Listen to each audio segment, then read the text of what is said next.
सत्ता अमर्याद मिळते, अमर्याद सत्ता मिळाली की मग माणसं एकमेकांना ब्लॅकमेल करायला लागतात. अमर्याद सत्ता मिळाली की मग माणसं ब्लॅकमेल करून करून पक्षात आणली जातात. मग दुसऱ्यांचे पक्ष फोडायचे, मग माणसं पळवायची, अशा सगळ्या भानगडी केल्या जातात. एकेकाला ब्लॅकमेल करायचं, पक्षात आणायचं. तुझ्यावर ईडीचा आरोप, चल पक्षात. तुझ्यावर कशाचा देशद्रोहाचा आरोप, चल पक्षात. तू दाऊदचा हस्त, चल पक्षात. आणि पक्षात गेला की स्वच्छच माणूस, निर्मळच माणूस. हे असं होतंय. पण ह्यांना कोणी प्रश्न विचारत नाही. आपण पोलीस स्टेशन, पूर्वी आपण पोलीस स्टेशन मध्ये गेलो की आपली तक्रार लिहून घ्यायची. आता पोलीस स्टेशन तक्रार लिहून घेत नाही. आता आमदारांना सांगितलं तक्रार होते. आमदारांना सांगायचं, मंत्र्यांना सांगायचं, पालकमंत्र्यांना सांगायचं की तक्रार होणार आहे का नाही. मग तक्रार होणार, मग आम्ही न्याय कुणाकडे मागायचा. हे कशामुळे होतं? हे अमर्याद सत्तेमुळं. अमर्याद सत्ता कुणी दिली? तुम्ही दिली का? बघा, तुम्ही दिली असेल तर. मशीनला दिली का तुम्ही दिली? तुम्ही ठरवा. पण जर तुम्ही दिली असेल तर मग तुम्ही कशाला बघून सत्ता दिली? पण तुम्ही सत्ता देताना ते म्हणतात की आम्ही मताला 20,000 खर्च केले.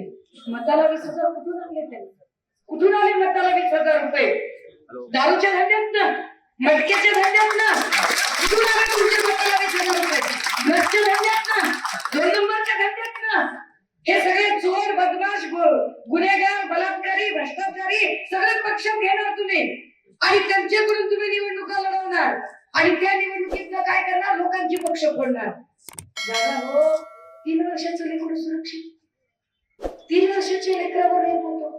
अरे ज्या लेकराला राग कळत नाही, लोभ कळत नाही, आपुलकी कळत नाही, असं 3 वर्षाच्या लेकरावर मग पोलीस काय करतात?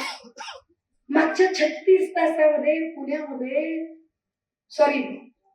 36 तासामध्ये 18 लेकरं गायब झाली. छोटे छोटे छोटे छोटे. कशी काय गायब झाली? कुणी गायब केली? आमचं लेकरू शाळेतून शिकायला गेलं होतं, खेळायला गेलं होतं, मैदानावर खेळत होतं, घरी आलंच नाही. 36 तासात एवढी लेकरं गायब. पोलीस काय करतात? तर पोलिसांचं लक्षच नाही. मग पोलिसांचं लक्ष का नाही? कुठे गेला पोलीस? तर पोलिसांवर कंट्रोल करायला जो मंत्री असतो त्या मंत्र्याचं लक्ष नाही. मग मंत्री कोण आहे पोलिसांवर कंट्रोल करणारा? तो गृह खातं. मग गृहमंत्री कोण आहे? हे आचारसंहितेचा कॅमेरावाल्या, मी काय म्हणलेलं नाही. एक शब्द मी बोललेली नाही, लोक बोललेली आहे. मी काय बोलले का? एक शब्द मी बोलले नाही.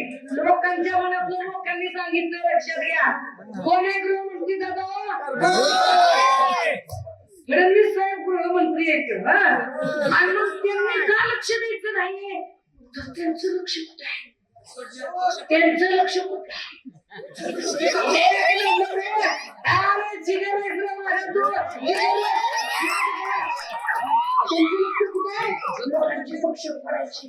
लोकांचे घर फोडायचे.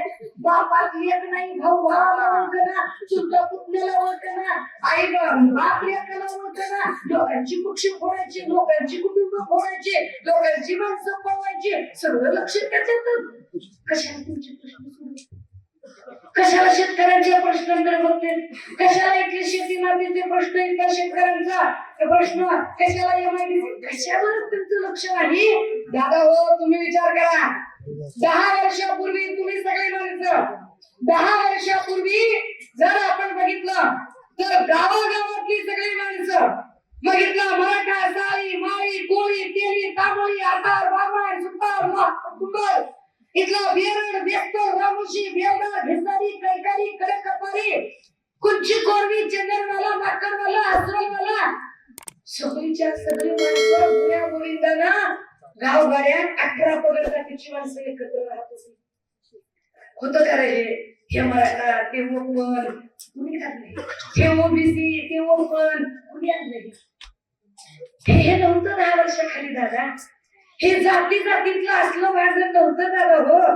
हे भांडण लावलं कुणी? हे भांडण लावण्याचं पाप केलं फडणवीसांनी.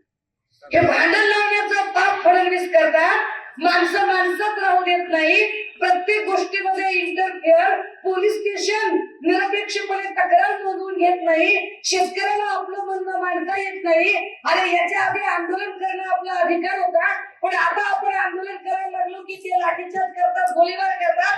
मराठ्यांनी आरक्षणासाठी आंदोलन केलं, कर त्यांच्यावर गोळीबार, कर लाठीचार. वारकरी तिकडे आळंदीला गेले, जरा गर्दी झाली, कर त्यांच्यावर लाठीचार.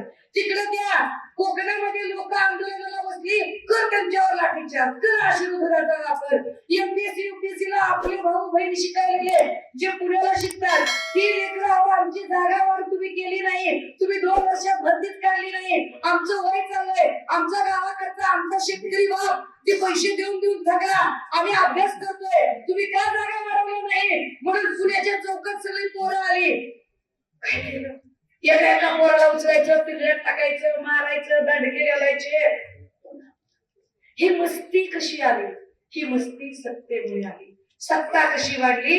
छोट्या छोट्या एककातनं ग्रामपंचायत, पंचायत समिती, जिल्हा परिषद, आता एकक वाढत गेला. दादा, ही मस्ती कशी उतरवता येईल? ही मस्ती या एककातनं उतरवता येईल.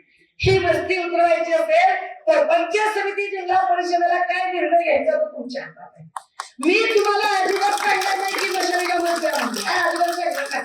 सांगितलं तुम्ही ऐकणार होय, तुम्ही काय ना खुलं माणसं आहे, तुम्ही काय माझं ऐकणार आहे? पण तुम्ही ठरवा, ज्याला आपली कुटुंब एक ठेवायची आहे त्याला मशालीकडे या. ज्याला कुटुंबात भांडणं लावून घ्यायची आहे त्याला फडणवीसांकडे जा. आपलं ज्याला सगळं नीती वारी, सगळं सुरक्षित, चांगलं कायद्याचं वातावरण पाहिजे, की मी माझ्या जिल्हा परिषद प्रतिनिधीला फोन केला की माझा प्रतिनिधी माझा फोन घेईल, अर्ध्या रात्री हॉस्पिटल असेल, पोलीस स्टेशन असेल, आमच्या लेकरा बाळांचं ऍडमिशन असेल, कॉलेजचं काम असेल, तहसीलचं काम असेल, इथल्या उपजिल्हा रुग्णालयामधलं सोनोग्राफीचं मशीन काम करत नाही, स्कॅनरचं मशीन काम करत नाही, तिथे आमच्यासोबत प्रतिनिधी व्हावं असं वाटत असेल तर निश्चित मशाल निवडा. तर प्रत्येक ठिकाणी तुमची कमिशन द्यायची तयारी असेल तर आपलं काय म्हणणार? उद्या काहीतरी इकडे पालकमंत्र्याची सभा विवाह आहे, आता इथं पंचायत समितीच्या सभेला जर पालकमंत्री येतोय, आणि उद्या काय तू गणेश मंडळाच्या अध्यक्षाच्या निवडीला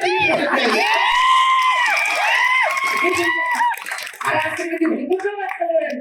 एखाद्या चांगल्या शाळेला ऍडमिशन घ्यायचं बोल की आमदाराचं लेटर, कशाचं ऍडमिशन?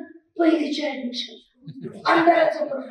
अरे पहिलीच्या ऍडमिशनला जर आमदाराचं पत्र, तर नोकरीला काय डोनाल्ड तात्याचं पत्र आणायचं? कुणी आणलं हे वातावरण? कुणी केलं हे वातावरण? माय मावल्या इथल्या आशा वर्कर असतील, इथल्या अंगणवाडी सेविका असतील, इथल्या आर्थिक बचत गटांचा विषय असेल, इथली ही जे आमची तरुणी पोरं आहेत, ज्यांचे महाज्योती असतील, सारथी असतील, बांधती असतील, तिथून अभ्यास करणारे आमचे लेकर असतील, आमचे कित्येक युवक असतील, या सगळ्यांच्यासाठी विधायक विषय दाखवायचे असेल, शिवसेना म्हणजे ओपन किचन आहे. आमच्याकडे जे शिस्त ते दिसतं, आम्ही कपटी आणि पाताळ यंत्री राजकारण करत नाही. आम्ही अशा पद्धतीने आम्ही निर्णय छातीला वार करणारी, वार झेलणारी माणसं आहोत. आम्ही अशा पद्धतीचं कपटी राजकारण कधी कुणावर केलं नाही. मला विश्वास आहे, मला खात्री आहे, गेली असंख्य वर्ष या भागातली ग्रामपंचायत ठाकरेंची ग्रामपंचायत म्हणून ओळखली गेली. मला विश्वास आहे की लोक म्हणाले अहो मशाल संपली, ठाकरे संपले, पण ठाकरे संपत नसतात. ठाकरे कधीच संपत नसतात. आणि राखीत उभे राहिलो. फडणवीसांनी आमच्यासोबत कपट कारस्थान केलं. आमच्याशी लढता येत नाही म्हटल्यावर आमचा पक्ष फोडला. पवार साहेबांशी लढता येत नाही म्हटल्यावर पवार साहेबांचा पक्ष फोडला. लोकांचं फोडाफोडीचं राजकारण सुरू केलं.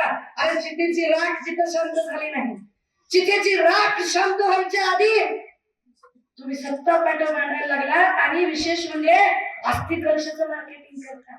लाजा वाटल्या पाहिजे त्यांना. हे अशा पद्धतीने मुळ्यावरचं राजकारण कधी कुणी बघितलं नव्हतं. हे राजकारण हा गलिच्छपणा, इथं फडणवीसांनी ही गलिच्छ संस्कृती रुजवली. पण दादा हो, अशाही परिस्थितीत एकही रुपया खर्च न करता मला आनंद आणि अभिमान आहे माझ्या सगळ्या निष्ठावंत भावनांचा, माझ्या सगळ्या निष्ठावंत शिवसैनिकांचा, ज्यांनी 1 रुपया घेतला नाही, पदर ओढ करून पदरची भाकर बांधून इथे प्रचार केले. आणि काहीच आपल्याकडे नसताना आपण लोकसभेत 9 खासदार निवडून आणले, विधानसभेत 20 आमदार निवडून आणले. ज्या मुंबईमध्ये आपले 58 नगरसेवक गेले होते, तिथे आपण 65 पुन्हा नवे आणले. का करू शकलो आपण? कारण गेल्या 5-7 वर्षात प्रत्येकाने दल बदलला, पक्ष बदलला, इमान बदललं. आम्हाला याच्यासोबत जायचं नाही, त्याच्यासोबत जायचं नाही म्हणजे तर इतक्या आघाड्या केल्या. पण शिवसेना, उद्धव बाळासाहेब ठाकरे पक्ष आजही सत्व आणि तत्व बाळगून आहे. आम्ही सत्व बाळगलं, आम्ही तत्व बाळगलं. आम्ही सत्तेसाठी कुणासमोरही हाजीजी करणार नाही, लाचारीची हुजुरी करणार नाही. आम्ही आमची बांधिलकी ही सत्तेशी नाही, आमची बांधिलकी ही आमच्यावर प्रेम करणाऱ्या, आमच्यावर विश्वास दाखवणाऱ्या तमाम निष्ठावंत शिवसैनिकांची आमची बांधिलकी.